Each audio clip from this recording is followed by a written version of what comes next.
João Trindade era líder de quadrilha, teve sua mãe desenganada pelos médicos, tinha vontade de matar o seu pai, foi preso várias vezes nas maiores penitenciárias de segurança máxima, inclusive já foi preso no Carandiru.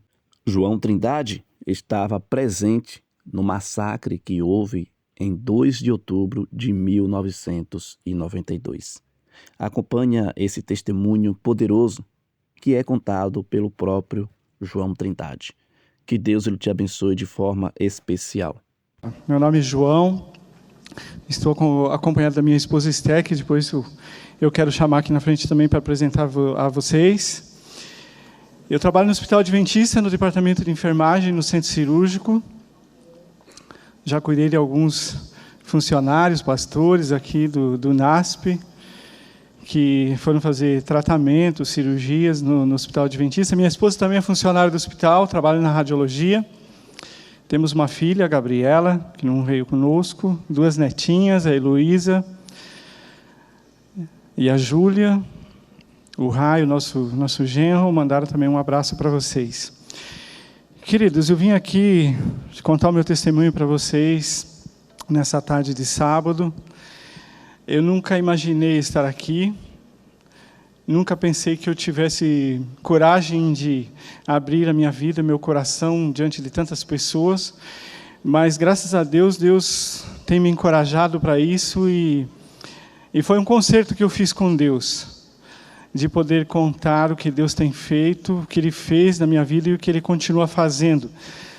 E eu lembro quando minha esposa Esther falou que eu tinha que testemunhar, eu falava, mas jamais, eu não vou ter coragem de falar, eu não sei se eu tenho condições de falar em público, e ela dizia, não, mas você precisa falar, porque isso vai ajudar e vai encorajar outras pessoas a se fortalecerem em Cristo e até aceitarem Jesus como Salvador. Eu falei, bom, então, se realmente Jesus quer isso de mim, se Deus quer isso de mim, Ele vai providenciar, Ele vai me chamar e vai me capacitar para isso, porque eu não sei como fazer. E Ele fez tão bem isso que hoje eu estou tendo o privilégio de falar aqui para vocês.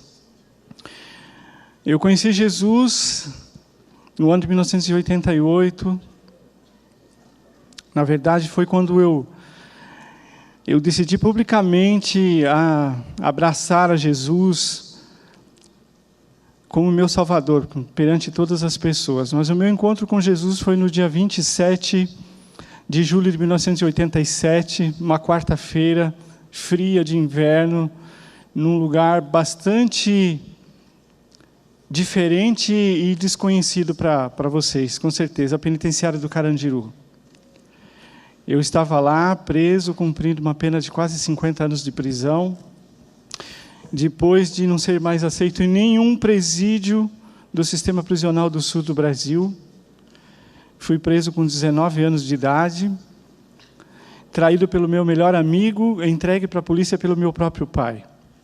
Uma história triste que começou na minha pré-adolescência, com muitos problemas, conflitos com o meu pai, cansado de maus tratos do meu pai contra mim, meus irmãos, minha mãe. Eu tinha 2 opções, eu tinha eleito 2 opções para a minha vida. Ou eu matava meu pai ou ia embora de casa. Depois de muitas tentativas frustradas, eu fui embora da minha casa. Eu sou catarinense, do sul do Brasil, e morávamos no Paraná, no interior do Paraná, nessa época. E depois de várias tentativas frustradas, eu fugi para Curitiba.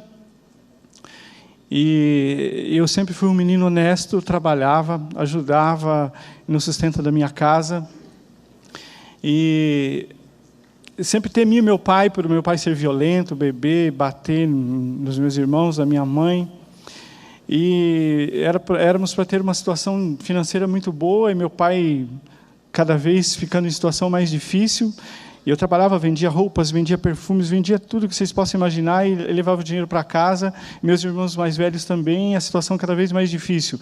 Então, até que eu descobri por que meu pai não progredia. Meu pai gastava o dinheiro com bebidas, com prostitutas, em festas, e nós passando dificuldades. Então, do temor, do medo que eu tinha para o meu pai, eu passei a ter desprezo e raiva do meu pai.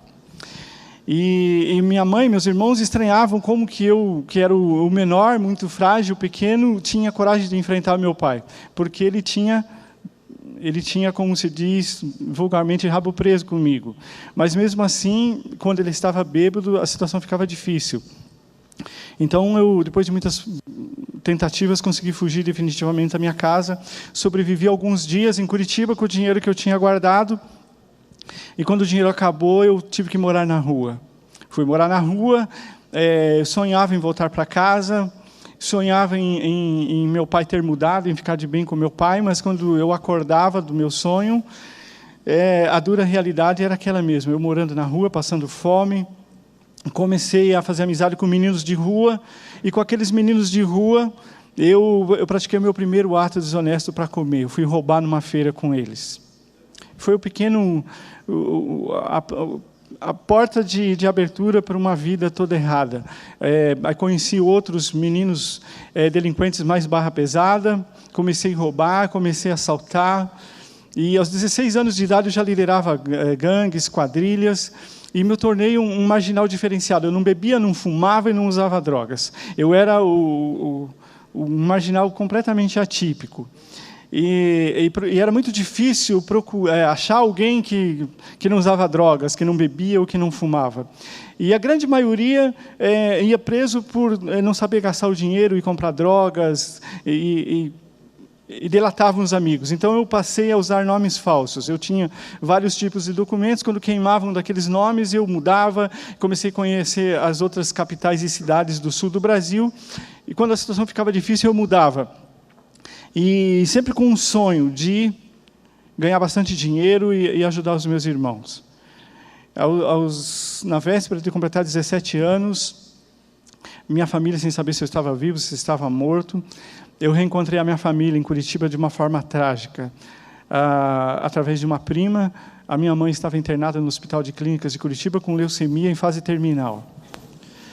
A minha mãe parece que só estava esperando me ver para descansar. E eu não tenho a mínima ideia que igreja que encontrou a minha mãe dentro daquele hospital, mas a minha mãe entregou ali a vida para Jesus. E o reencontro com a minha mãe foi incrível, foi emocionante. E ela falou, quando me viu, ela ria, ela chorava, e dizia que agora ela podia descansar em paz, porque ela sabia que eu estava vivo. E ela me fez um pedido que eu não tive como negar: ir no próximo domingo visitá-la para encontrar os meus irmãos e ela tentar me reconciliar com o meu pai. Deu tudo errado. Meu pai, quando tivemos que sair do quarto para as camareiras arrumar o quarto da minha mãe, meu pai me agarrou à força, queria que meus irmãos chamassem o juizado de menores. Meu pai percebeu, apesar de ser uma pessoa simples do interior, pelo jeito altivo, arrogante com que eu olhava e encarava, que eu não estava envolvido em coisa boa. E com a interferência da minha mãe, dos meus irmãos, eu escapei do meu pai, os seguranças do hospital me pegaram, e a minha mãe suplicou para o meu pai me deixar em paz, e aí eu ia, nos dias de semana, visitar minha mãe, que meu pai trabalhava. Mas teve um domingo que eu falei, não, esse domingo eu vou mesmo. Naquele domingo eu completaria... no sábado eu tinha completado 17 anos e eu sabia que minha mãe queria me ver. A minha irmã, do mesmo dia, mesmo mês que eu, 3 anos mais nova também, e eu fui lá. E aí cheguei na fila, meu pai estava lá, não olhou para mim, nem eu para ele, cumprimentei meus irmãos, e a senha não era liberada, e demorando, e eu fui atrás para saber o porquê. E já era quase meio-dia, a visita começava às 11 horas, e às 10 horas da manhã minha mãe tinha falecido. Foi um golpe muito dolorido. E era assim como se o último fiozinho assim frágil que ainda me ligava a uma família se rompesse para sempre. E meu pai tratou de deixar a minha angústia muito maior, porque ele falava para mim: a sua mãe ficou doente porque você foi embora de casa. Então eu sentia uma culpa, um remorso que me consumia, me devorava. E aí meus irmãos passaram a ficar numa situação muito difícil, os menores, as minhas irmãs e meu irmão caçula. E eu comecei a lutar, batalhar, mesmo naquele meio desonesto, para arrumar dinheiro para um dia conseguir dar uma vida melhor para os meus irmãos. E quando minha irmã fizesse a maioridade, ela poder testemunhar contra o meu pai, para que eu pudesse ajudar os meus irmãos. Aí, como eu na introdução falei para vocês, quando eu estava com 19 anos para 20 anos, o meu melhor amigo, o único que sabia meu nome verdadeiro, o único que eu tinha levado na minha casa, o único que eu confiei plenamente. E a Bíblia fala assim: enganoso é o coração. Mas muitas vezes nós confiamos no amigo. Não que eu tenho amigos incríveis que têm muito mais assim apego e convívio do que com os meus próprios irmãos. E para eles, muitas vezes, nós tiramos a nossa máscara mais escondida, que nós não tiramos nem para Jesus, apesar de eles nos conhecer completamente, como diz o Salmo 134. Então, esse amigo foi preso com uma outra quadrilha. Ele tinha uma esposa e tinha uma outra família clandestina, então o dinheiro nunca chegava. Ele foi preso com uma outra quadrilha, ele foi torturado, não tinha o dinheiro suficiente para dar para os policiais. Os policiais fizeram o seguinte acordo, muito comum no submundo do crime: nós queremos uma cabeça boa, que nós buscamos há muito tempo, não sabemos quem é, mas temos certeza que você sabe quem é. E assim ele me entregou para os policiais para parar de apanhar. E eu passei agora a frequentar as capas dos jornais, as páginas policiais, minha foto que eu tinha tirado junto com ele em festas, etc. E aí a minha família no sul do Brasil, bem conceituada, tudo, principalmente pelo lado do meu avô, e aquele escândalo todo, e procura, e agora ninguém mais queria assaltar comigo, ninguém queria roubar. Eu era um cara chamado premiado, muito procurado, visado, e a insegurança total, todo mundo que me olhava mais demoradamente na rua, eu achava que estava me reconhecendo. E então eu comecei a mudar de um lugar para outro, e meu pai soube do local onde eu estava. E ele sofreu uma pressão muito grande da parte dos policiais, e naquele momento falou mais alto: o coração de pai. E os policiais ameaçaram muito: olha, o seu filho tem dito, tem telefonado. Era tudo mentira. Eles fazem essas armadilhas para pegar as pessoas que não têm experiência, que ele não vai se entregar. E provavelmente ele vai morrer num cerco. Ele já escapou de alguns e ele vai morrer. Então, meu pai, nesse momento, falou o coração. Graças a Deus, falou o coração de pai nesse momento. E ele fez um acordo com os policiais, que ele levaria os policiais onde eu estava, mas que ele estivesse junto para ter certeza que nenhum mal iria me acontecer. É claro que eu não gostei nada dessa ideia. Hoje eu louvo a Deus por isso. Mas eu fiquei muito, muito louco com meu pai mesmo. Aquela mágoa, aquele rancor se transformou num ódio tremendo. E aí eu fui preso, fui torturado. Eu achava que eu era o malandro, que eu era o cara. Já tantos integrantes de gangue que já tinham sido presos e eu não. E eu fui conhecer agora o mundo que eu tinha abraçado, que eu tinha escolhido viver. Eu achava que eu era o cara, que eu era o malandro. Eu tinha dado baile num monte de vezes na polícia de 3 estados do sul do Brasil. Fui preso, apanhei tudo que vocês possam imaginar, barbaridades, as torturas, e não delatei ninguém. As únicas 2 manchas que um bandido não pode ter na sua ficha criminal: ele não ser um estuprador e não ser um dedo duro. E eu cheguei lá dentro da penitenciária pela primeira vez, com o peito bem estufado, o nariz empinado, achando que eu era o cara. Só que eu estava entrando na pós-graduação do crime pela janela dos fundos. Eu nunca tinha tido uma passagem sequer por uma FEBEM. E eu pensava na minha ingenuidade, juventude, que ali dentro todo mundo era amigo, todo mundo era mano, todo mundo se ajudava. E ali eu vi que não era nada daquilo, eu era só mais um. E eu vi ali dentro as coisas mais terríveis. Eu jamais falei em meus testemunhos detalhes sórdidos ou coisas parecidas, mas eu vi a incoerência da justiça. Ali dentro estavam pais de família que não tinham condições de pagar a pensão ou não quiseram pagar para a ex-esposa, para os filhos, e eram delatados pela sua companheira e eram jogados lá dentro junto com os piores bandidos e assassinos. Meninos que fizeram arruaças de rua, tudo junto com os piores bandidos, assassinos, e essas pessoas não sabem se defender, eles têm que pagar pedágio lá dentro. Aquilo me revoltou ao extremo. Não, mas estuprador, dedo duro, tudo tem que passar o cerol, e eu não concordava com isso. Apesar de que eu tinha jurado que aquele meu amigo que tinha me dedurado, eu ia dar um jeito nele. Mas cheguei lá, fiquei com tanta pena de tudo que ele já tinha sofrido, que os caras falaram: a vida dele é sua. Você que dá um jeito na vida dele. E eu protegi ele durante todos os dias da minha vida, enquanto eu estive no sistema prisional junto com ele. E eu comecei a falar: poxa, mas não pode ser assim. E eu estava sob o completo domínio de Satanás, e tinha muitos jovens, muitos presos da nova geração que eram revoltados com aqueles chamados piolhos de cadeia, que sobreviviam à custa de acharcar, de roubar, de oprimir os presos jovens. E eles começaram a se unir a mim, e muito em breve nós tomamos conta do sistema prisional do Paraná, para onde eu fui inicialmente mandado. E aí eu me tornei um preso problema. Eu tentava fugir, eu me rebelava contra isso, e na época não era brincadeira os sistemas prisionais, era a época da ditadura militar, geralmente coronéis, majores dirigiam, era muito duro, castigos violentos, e me mandavam para um lugar, me mandavam para outro, e eu ficava cada vez pior. E eu comecei a me lembrar de um conselho, de um adágio popular que meu avô gostava de repetir para nós. E eu quero, sinceramente, deixar para vocês, principalmente jovens que me ouvem, que talvez me assistem pela internet. É maravilhoso esse pensamento, se você colocar ele em prática à risca. Meu avô dizia assim, bem conhecido: você quer ser bom? Ande com os bons. Naturalmente você vai ser bom. Tem muitos sociólogos, muitas correntes da sociologia que odeiam essa corrente de pensamento, mas o homem costuma ser um produto do seu meio, com quem ele se associa, com quem ele anda, naturalmente ele vai ser bom. Aí meu avô falava, mas se você quiser ser mal, ande com os maus e você vai ver que você pode ser pior que eles. E isso aconteceu comigo. Eu não era mais bem-vindo no meio da pior escória que vocês possam imaginar. E assim vim parar na penitenciária do Carandiru, no ano de 1985, condenado a quase 50 anos, sem ter um processo em São Paulo, trocado por presos do crime organizado de São Paulo. No princípio, fui para Araraquara, uma penitenciária de segurança máxima, não fui aceito, fui mandado para a penitenciária do Carandiru. Celas individuais, ali ao lado onde teve a detenção, que teve aquela grande rebelião, aquele terror, todo onde ficavam os presos primários, eram celas de 40, de 50. Ali ao lado, hoje, é o maior presídio feminino da América do Sul, com quase 2.000 celas. Ali eram celas individuais, lá tinha uma cela reservada, guardada para mim.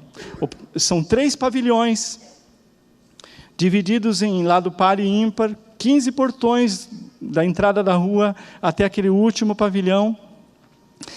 Lá no último andar, 5º andar, aqueles andares abertos com um vão livre muito alto, no fim do corredor, na última cela 1444, lá eu fui colocado. Todos detestavam aquela cela, era no fim do corredor, dava para divisa para presídio feminino, o centro de observação criminológica, com vários muros altos, a muralha principal com quase 10 metros, que está até hoje lá, hoje tem um parque bonito, e ainda tem esse presídio, com guardas andando armados.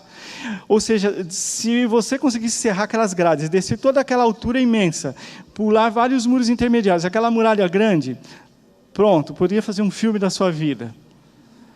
Mas aí você cairia dentro da casa de detenção. Ou seja, o apelido daquela cela era onde o vento encosta o cisco. Sabe o que é cisco, né? Folha que está seca, que não tem mais para onde ir. E lá eu fui colocado. As grades da minha cela eram batidas de noite, hermeticamente à noite e de manhã cedo. Eu era provocado pelos agentes de segurança, porque eu vim a minha ficha como uma pessoa que não tinha mais chance de recuperação para a sociedade. E no caminho, quando eu vim junto com alguns presos que estavam vindo comigo, muitos eram meus amigos, eu falei dentro de um camburão. Reportagem do Jornal Nacional, aquela coisa toda. Vocês podem até acessar nesses arquivos antigos. Foi no mês de agosto de 1985. Troca de presos entre Paraná e Santa Catarina, e São Paulo.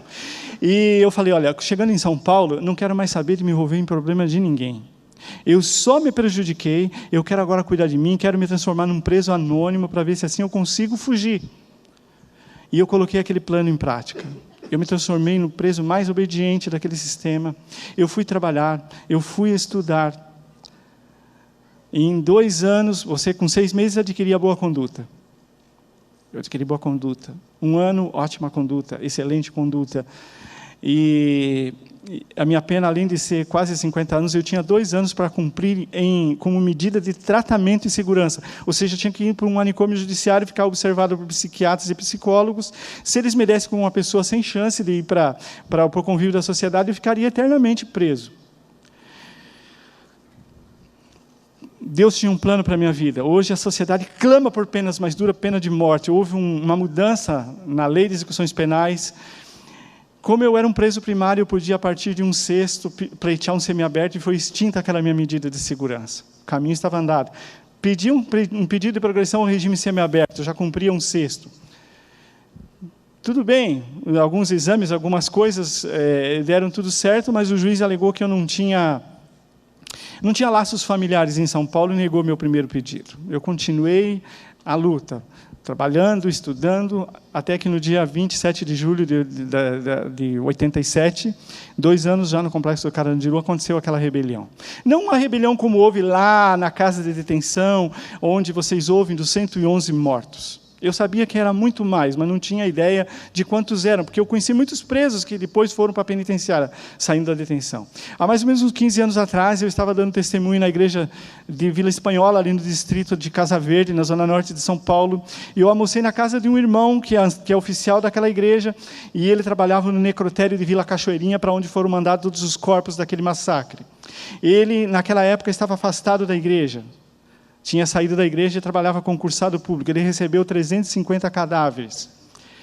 Começaram a encostar todas as viaturas dos IMLs regionais de São Paulo e levar para as valas de Perus. Quando a imprensa encontrou 111 mortos. Ele sofreu tantas ameaças, ficou tão chocado, que ele pediu exoneração do cargo público. E, graças a Deus, ele voltou para a igreja. Está na igreja até hoje. O nome dele é Ajaxo. Todos o conhecem por Guruga, ali na Vila Espanhola, na zona norte de São Paulo. Essa rebelião da qual eu estava foi bem diferente. Os presos eram presos experientes, conseguiram pôr armas para dentro da penitenciária. Sabe como que é, né? Estala o dedo, superpoderes, as armas vão flutuando, caem lá dentro. Não, não é assim, é muito dinheiro, corrupção. E colocaram armas para dentro e tentaram planejar aquela fuga infalível. E, para minha infelicidade, alguns dos meus melhores amigos, inclusive alguns que vieram do Paraná, estavam envolvidos naquela tentativa de fuga. E, olha, você, apesar de você não estar no esquema, de não ter colocado as armas, tal, você é nosso brother, você está, como eles dizem, você está na fita, você vai embora com a gente. Vai ser tal hora e tal, tem carro esperando, o funcionário da guarita está acertado, já está corrompido e nós vamos embora. Todo mundo louco, cheio de álcool, cocaína, maconha, todo muito louco, eu o único lúcido. Olhei, quantos são? Olha, com você são X, mais de 10. Eu pensei, 5, 6, se tiver muita sorte, vão. Os últimos serão os buchas de canhão, vão distrair os policiais das outras guaritas, que vão alertar quando depois pular 4 ou 5. Não vou, muito obrigado, estou fora. Você é louco, vamos embora, você tem que sair, você vai ficar aqui, a sua pena é muito longa, você vai sair daqui velhinho e tal. Eu falei, não, mas eu não vou. Eu quero ir embora, mas eu não quero tomar tiro. Não, nós vamos embora. Eu vi a decepção na cara deles. E eles estavam tão loucos que eles se enganaram no horário da troca do turno, não era naquela troca para eles irem, eles foram bem na hora que não era o guarda que estava corrompido na guarita, e tomaram um tiro para todo lado, voltaram para trás, sequestraram todos os seguranças, diretores de primeiro e segundo escalão do presídio, queriam armas, queriam tanta coisa para fugir. O governo não aceitou. Sabem quem era o governador? Orestes Quercia, não negociava com bandido. Secretário de Segurança Pública, Fleury. Secretário de Justiça, Michel Temer, vice-presidente da República hoje. Esperou anoitecer, como é praxe, invade a cadeia. Morreram reféns, morreram presos. Lá na detenção, os presos morreram todos deitados. Dessa vez morreram reféns, morreram presos, os presos reagiram. E aí até que aconteceu o meu encontro com Jesus naquela noite, por volta de meia-noite, numa oficina onde eu procurei ficar, tinha uma oficina do Senai, onde eu estava fazendo um curso, uma tornearia. E eu sabia que eu não podia ficar num lugar sozinho. Eu corria risco de vida, porque os guardas sabiam que os meus amigos estavam envolvidos. Então, quando eles invadiram aquele local, procurei ficar ali no meio, onde tinha bastante gente, e para tentar passar batido. Na hora que eles invadiram, cortaram aquelas grades, armas de laser, bomba de gás lacrimogêneo, de efeito moral, eu me escondi atrás de um torno e fiz uma oração desesperada. Lembrei da minha mãe, que falou que se um dia eu estivesse em desespero, era para eu clamar a Jesus, que Ele me salvaria. Lembrei de dentro da prisão, de quantas vezes Jesus sempre tentou me buscar, e eu virava as costas. E muitas vezes eu zombava. Muitas vezes eu dizia para aqueles heróis que aceitavam Jesus lá dentro: vocês são os covardes, estão se escondendo atrás da Bíblia, não tem mais coragem para encarar a barra pesada, agora estão se escondendo atrás da Bíblia. E naquela fração de segundos eu lembrei de tudo isso, mas lembrei da minha mãe. E eu não queria morrer daquele jeito, sem deixar saudade, odiando meu pai. Praticamente eu não tinha mais família, não tinha nada, não tinha sonhos, eu vegetava. Eu tinha pesadelos horríveis, eu era consumido pela culpa, pelo remorso, eu me sentia um monstro, não via mais nem sombra daquele menino cheio de sonhos que um dia saiu de casa em busca de liberdade. E eu fiz a primeira oração da minha vida. E eu falo para você, se você está esperando você ser santo para você orar a Deus, você nunca vai orar. Você tem que orar a Deus e abrir o seu coração do jeito que você está. E eu não pronunciei uma palavra, mas eu fiz uma oração. Falei: Senhor Jesus, me perdoe por estar agora recorrendo a Ti. Muitas vezes eu lhe desprezei, zombei. Mas se o Senhor existe de verdade, Senhor, por favor, salva a minha vida. E eu prometo que eu entrego minha vida a Ti. Não tomei um arranhão. Os meus amigos ficaram: nossa, como que você sobreviveu? E eu fui para o Paraná responder um último processo, fiquei na cela da Polinter, um lugar horrível, encontrei uma pessoa sofrida, e perguntou como que eu tinha sobrevivido da rebelião, e eu contei, e ele falou: nossa, Jesus salvou a sua vida. E aquele cara sabia tudo de Bíblia que vocês imaginam, desde Febem tentavam converter aquele homem, ele conhecia de uma forma incrível a Bíblia, e ele sempre via alguma incoerência com as religiões que tentaram convertê-lo. E ele falou: Jesus salvou sua vida, João. Eu falei: Pedro, eu tenho uma confusão tão grande na minha cabeça, eu nasci em lar católico, Nossa Senhora, santo disso, santo aquilo, Deus, Jesus, me explica melhor essa coisa. Eu nunca tinha deixado ninguém me explicar, aquele homem me explicou de uma forma tão incrível. E eu falei: nossa, mas, puxa vida, que coisa bacana. E você acha que então, é por isso que eu vejo Jesus pendurado naqueles crucifixos? Você acha que Jesus pode me perdoar? Ele falou: sim, com certeza. Jesus vai te perdoar, vai te dar a paz. E Jesus vai te dar a vida eterna. Eu falei: o que é a vida eterna? Quando ele falou que a vida eterna era o céu, eu comecei a rir. Falei: não, você está brincando comigo, cara, não é possível. Ele falou: por quê? Eu falei: mas Deus, ele não é justo? Deus não é bom? No céu não vão ter pessoas boas? Ele falou: sim. Eu falei: então como que Deus pode levar uma tranqueira como eu para o céu? Ele falou: não, mas Deus vai te mudar, Deus vai te transformar. Você precisa só entregar a sua vida na mão de Jesus. E eu achava fácil demais. Ele falou: João, não é fácil. Tanto isso é o meu exemplo. Aquele homem tinha 50 e poucos anos, parecia muito, muito mais. Os psicólogos, os psiquiatras tentavam me impactar, falando: olha, você tem potencial, você pode mudar. Juízes, um juiz charameu falava para mim: você pode ter um futuro ainda na sua vida. Eu zombava, mas aquele homem falou tudo o que eu precisava ouvir. O que ele falou gelou a minha alma, meu coração. Ele falou: João, se você não aceitar Jesus, você vai ser eu amanhã. E eu gelei. Nossa, eu tinha que ter a maior sorte do mundo para ser aquele homem que não era nada, não tinha mais família, não tinha mais ninguém, doente. E eu falei: mas como que eu faço? Existe alguma igreja? Ele falou: olha, eu encontrei uma igreja. Através de uma sessão de correspondências, eu era uma revista para jovens, e aí eu escrevi, descobri que era de uma igreja, e eu não conhecia aquela igreja, e eles me deram estudos bíblicos, e tudo que eu aprendi está de acordo com a Bíblia. Então eu perguntei o que você perguntaria para ele, o senhor pastor Edson. E por que você não aceitou? E sabe o que ele falou para mim? A maior mentira que Satanás quer que eu e você acreditemos. Para mim é tarde demais, ele falou. Como eu sinto não conhecer o que eu conheço hoje para dizer para ele que essa é a maior mentira que Satanás quer que você acredite. Nunca é tarde demais para Jesus. Jesus pode todas as coisas. A prova disso é por eu estar aqui hoje.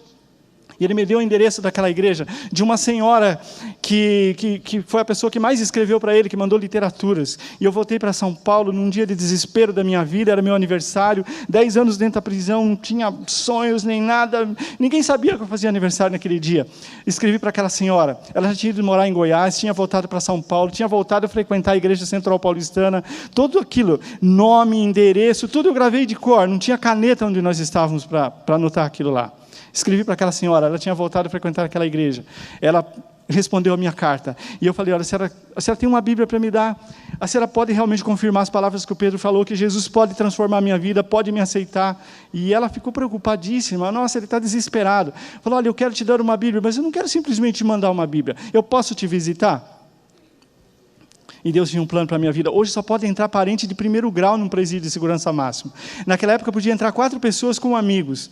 Meu hall de visita estava vazio, não tinha ninguém. Eu coloquei o nome dela, ela passou a me visitar. Me levou Bíblias, e eu passei a estudar aquela Bíblia escondido. E um dia eu disse assim: Dona Angelina, estou apaixonado por Jesus. E ela, amém, glória a Deus por isso. Mas eu não tenho coragem de assumir. Me ensina a rezar. Era assim que eu sabia dizer. E eu pensei que ela ia escrever um texto, alguma coisa, uma parte da Bíblia. E ela falou: não, João, não é assim. Você tem que, só você e Deus, abre seu coração e fale com Deus. Abre seu coração, dobre seu joelho para Deus. Falei: Dona Angelina, eu sou tão duro. Quando os guardas arrumavam encrenca comigo, eu falava: vocês sabem que vocês podem me matar, mas eu nunca vou dobrar o joelho para vocês, porque nem para o meu pai eu dobrava. E eu tinha descoberto do sábado. Eu falava: Dona Angelina, eu amo jogar futebol aqui no sábado. Tinha 2 campos lindos. E até times profissionais treinavam lá. E eu apanhei tanto do meu pai por causa de futebol. Não, você tem que escolher, João, ou o mundo ou Jesus. Então chegou uma sexta-feira. Eu fui fazer meu culto. Eu fazia escondido, mas eu fazia. Eu fui fazer meu culto, o guarda bateu a grade da minha cela. Deixa a luz acesa. Quando eu ganhei minha primeira Bíblia, eu pedi para ele deixar a luz acesa à noite. Em negócio de 2, 3 semanas, eu tinha lido a Bíblia inteira, feito vários cursos bíblicos. O primeiro curso bíblico que eu fiz foi Encontro com a Vida. Era tudo que eu precisava, me encontrar com a vida. Eu não tinha mais vida. Eu era um vegetal. E aí chegou a sexta-feira, eu fazendo aquele culto. E olha a minha arrogância.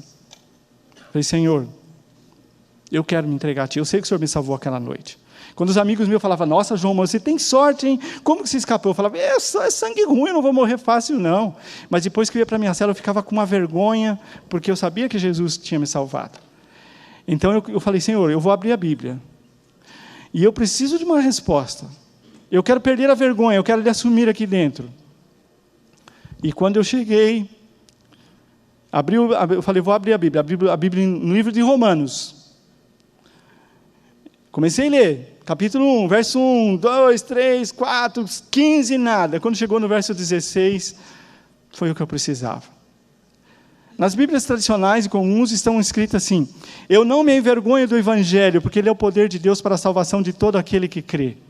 Eu gosto dessa passagem na linguagem de hoje, mas gosto na linguagem do João, na minha linguagem. Ali, eu senti o Espírito Santo dizer para mim: João, não tenha vergonha da Bíblia, não tenha vergonha de Jesus, porque esse livro é poderoso e vai salvar a sua vida, que é miserável, tirar você dessa sarjeta e transformar a sua vida.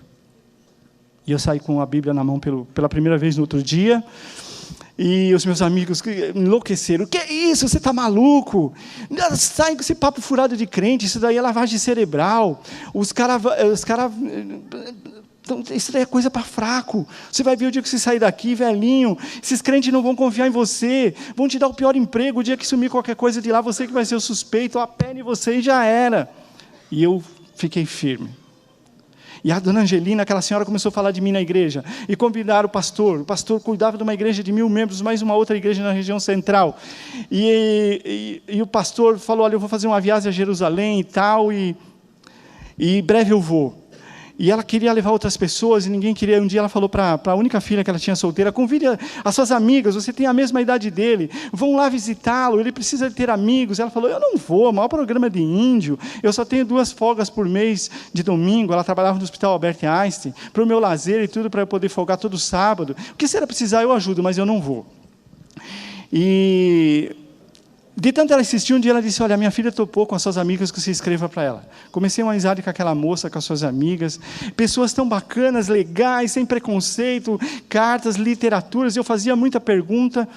E quando foi um dia, a amizade maior desenvolveu com a filha dela, aquela moça me escreve uma carta: João, eu não queria ir aí, você sabe, minha mãe já te falou, mas olha, eu quero ir aí te ver, te conhecer. Eu tremi.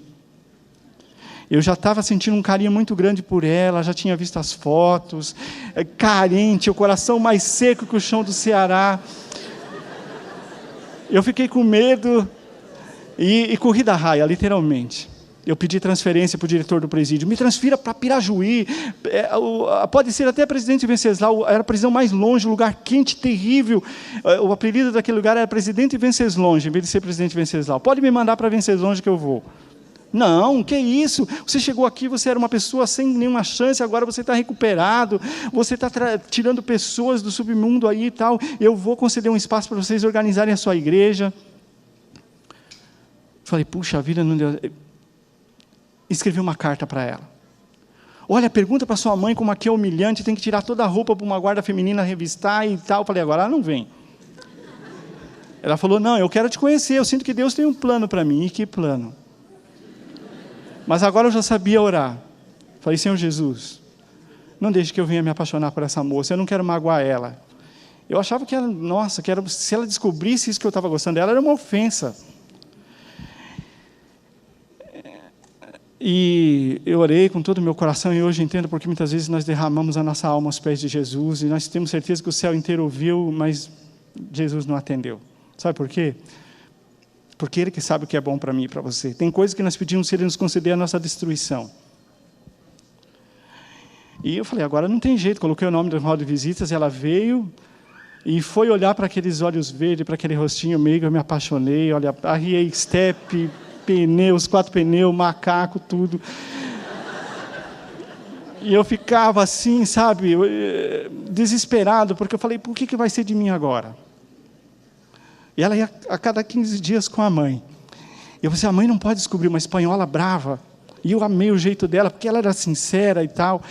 E aí, quando foi um dia, ela falou naquelas visitas que ela ia sozinha, que ela estava de plantão, ela falou, eu descobri que você está gamadão na minha gata.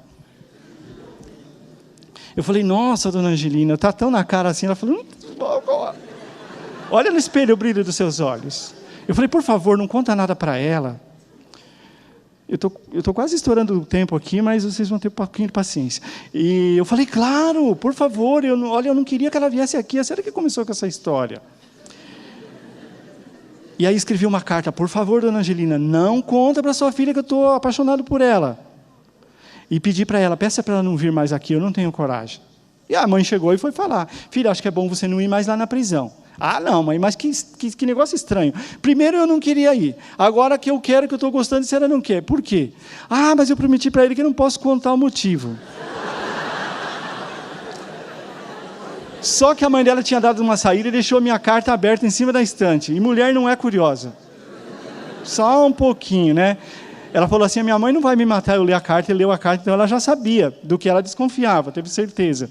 Falei, mãe, eu já estou sabendo, o João está gostando de mim. Nossa, filha, e agora? Coitado, ele não pode se iludir. Sabe o que eu falei para ele? Que você nunca, olha o tempo do verbo, nunca ia corresponder a esse sentimento.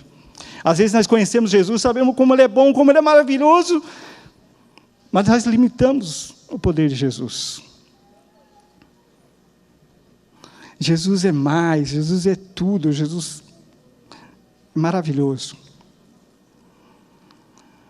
Então ela falou, mãe, você acredita que o João está transformado? Claro, filha, você acha o quê? Que eu ia estar indo lá de bobeira e tal? Claro, acredito plenamente. Mãe, eu também estou gostando dele. Ainda bem que ela me conhecia, dona Angelina. Já pensou? Ah, você, mãe, que está aqui, sua filha chegar, mãe, gostei de um rapaz, ele quer, só falta batizar, aceitou Jesus, me leve para conhecer ele. Não, não posso, ele está lá no Carandiru preso. Eu tenho uma filha linda, de pouco mais de 20 anos, casada, bem casada, graças a Deus, com uma pessoa bem-sucedida, cristã, temente a Deus.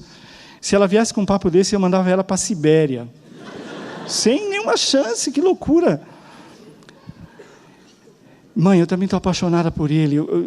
Mas, filha, você é tímida, ele nunca vai ter coragem, o que vocês vão fazer? Eu dou um jeito. Mandou uma carta. João, você pode pedir para minha mãe deixar no domingo que vem eu ir sozinha, preciso muito falar com você. Nossa, as pernas tremeram. Ih, sujou, agora o negócio lá quebrou o pau, eu vou perder minhas amigas, nunca mais vou ver ela. Falei, puxa vida, eu escrevi uma carta rapidinho, ela morava no bairro da Liberdade, ali encostadinho, 10 minutinhos de metrô, você poderia falar, adiantar o assunto, você me deixou muito na expectativa. Então ela foi lá depositar na sexta-feira bem cedo, que ela estava de folga, um cartãozinho bem sugestivo. Naquele cartãozinho tinha um gato com uma cara toda feliz na capa. E escrito gatão, né? Aquele gato bonito. Abriu o cartão, um coração com uma corda dando um nó bem forte naquele coração e falou assim, precisa dizer mais alguma coisa? Aquele domingo não chegava.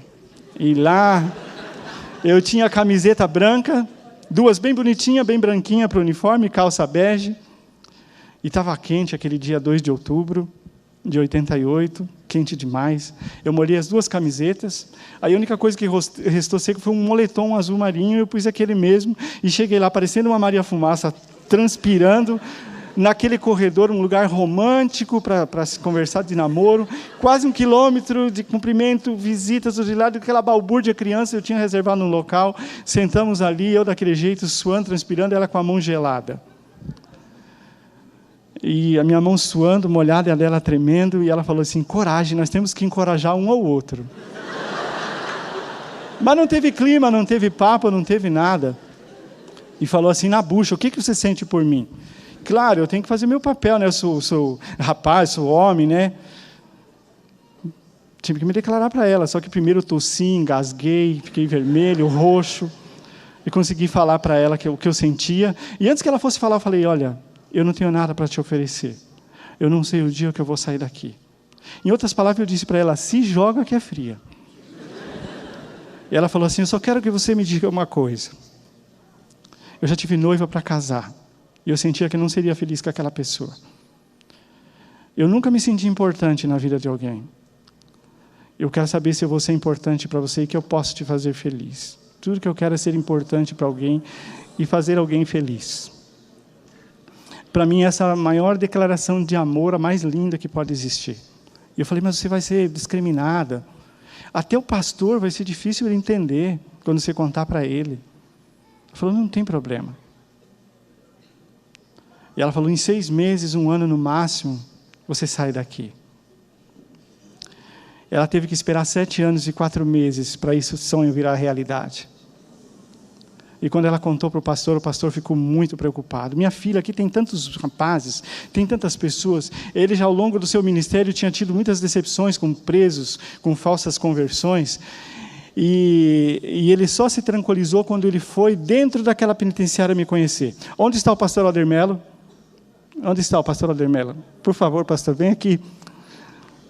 O pastor Alder Mello contou os 15 portões que ele atravessou para chegar dentro.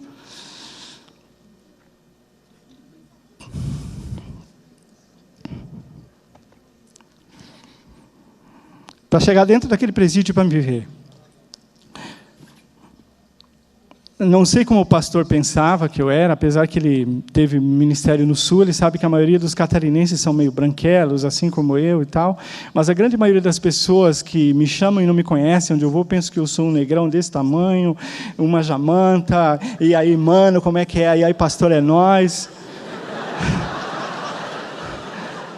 E era um dia que podiam entrar todos os visitantes dentro da cela. E o pastor teve que subir aqueles 5 andares. E eu, de vez em quando, ia lá espiar. E ali, muitas pessoas foram me visitar aquele dia, as pessoas que estavam interessadas. E a maioria de vocês tem uma ideia de que um presídio é aquelas celas imundas, sujas, apinhadas de gente. E lá era uma cela individual. Tinha cortinas, eu limpava bem minha cela, eu tinha livros. E eu reconheci o pastor lá. O pastor de terno, com a Bíblia. E o pastor achou que os presos não gostavam dos crentes, né, pastor? Porque quando ele pôs o pé no degrau, o preso que estava no meio da escada voltou para trás e abaixou a cabeça. É respeito, eles respeitam tremendamente as visitas. Pode ser o bandido mais temido lá dentro, se desrespeitar uma visita, ele é um cara morto. E foi assim que o senhor me conheceu, né, pastor? 25 anos atrás. Foi assim. Parece que foi ontem, né, pastor? É verdade. Vamos chamar a Esther aqui também. Enquanto a Esther vem, a Esther e a irmã Angelina me falaram do namoro, do casamento, e eu disse, ó, não podemos fazer o seu casamento, Esther. Não se casa um adventista com um não adventista. Aí foi uma tristeza para o João, não é? Uma tristeza enorme.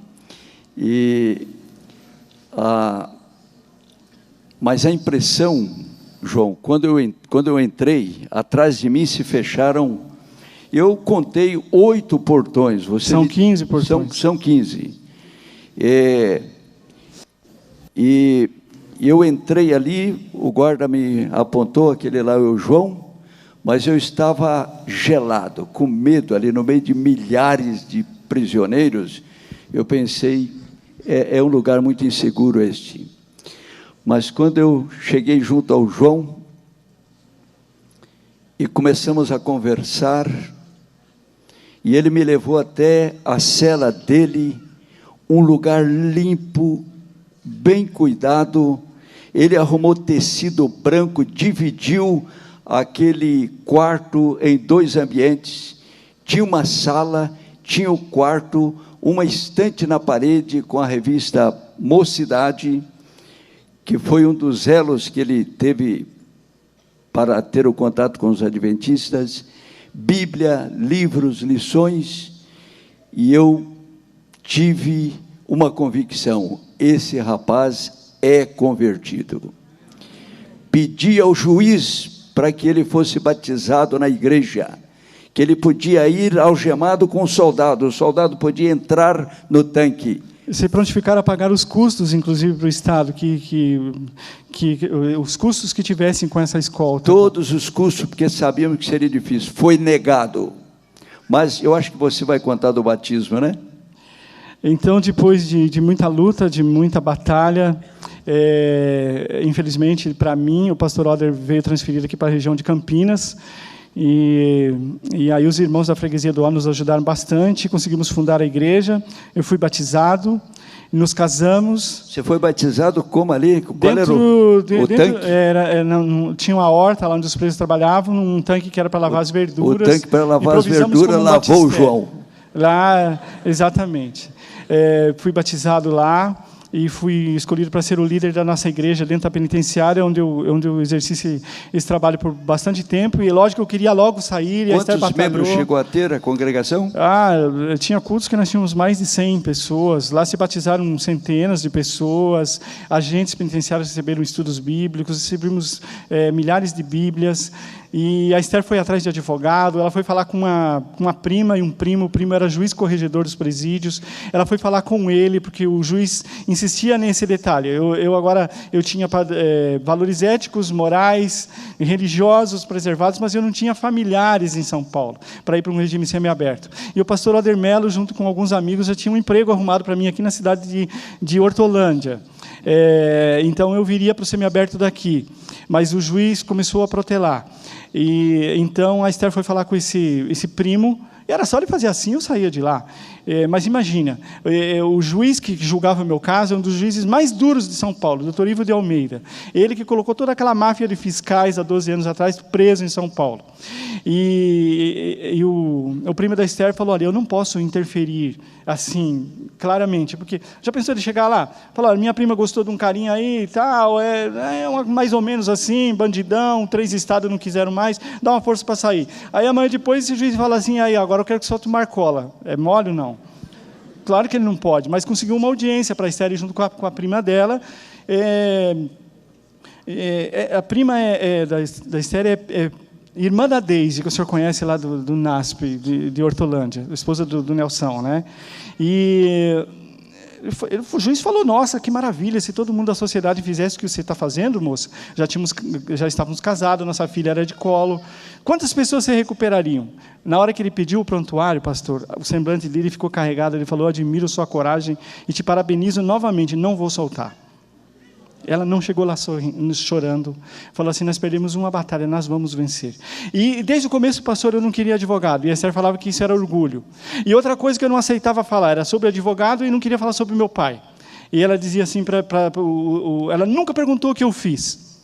E os amigos perguntavam assim: nossa, o que será que o João fez? Ela falou: não sei, mas acho que o João matou o pai dele. Então, um dia ela falou falou assim numa carta: domingo eu quero falar sobre 2 coisas que você não quer falar. Que você aceita o advogado e que você fala de mim e do seu pai. Aí ela me contou isso. Aí eu falei para ela falou assim: você precisa perdoar o seu pai. E hoje eu prego até um sermão sobre isso.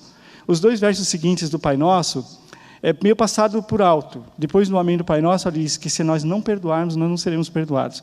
E eu queria ser perdoado porque eu queria estar com Jesus. Mandei a carta para o meu pai, contei da minha conversão, contei que eu iria me casar, enfim, e aí mostrei aquela carta toda feliz para ela: olha, não matei meu pai.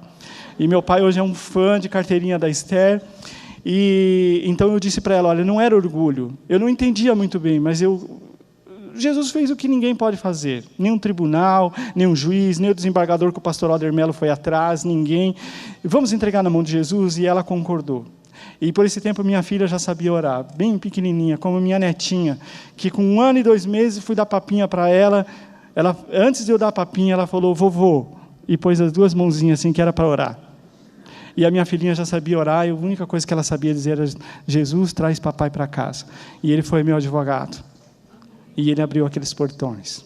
E ele me tirou. Eu tinha que ficar lá pelo menos uns 30 anos. Eu fui para o semiaberto de Franco da Rocha. Eu fui trabalhar com o pastor Roberto Mota em evangelismo público na capital de São Paulo, na grande São Paulo. Fui o primeiro instrutor bíblico da história da nossa igreja que tinha que dormir toda noite num presídio.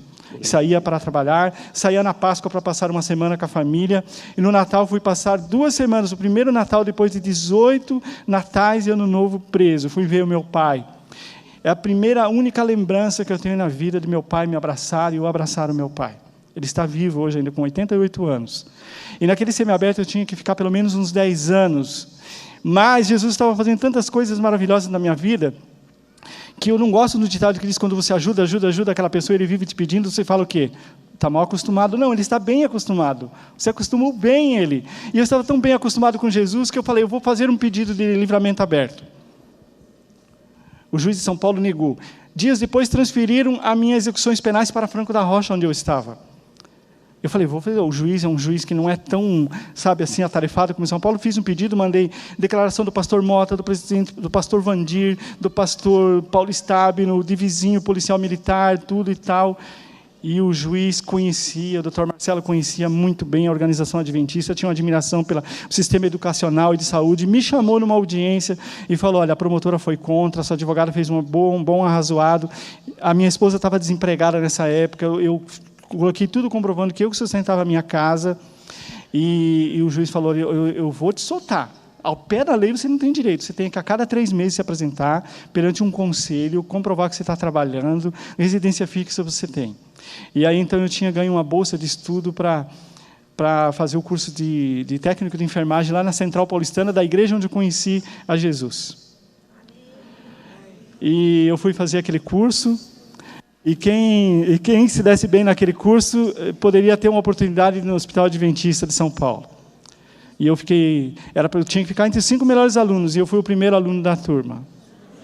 E eu fui trabalhar no Hospital Adventista, trabalho lá há 12 anos, o hospital premia os funcionários com um prêmio de funcionário do mês, do trimestre, do ano, e Deus já me concedeu todos esses prêmios. Eu fico feliz de ser servidor, de estar aqui, de poder louvar a Deus, de tudo que Deus fez na minha vida, de tudo que Deus encorajou, de tudo que Deus proporcionou, a coragem, o amor, a dedicação, a paciência para essa minha companheira querida.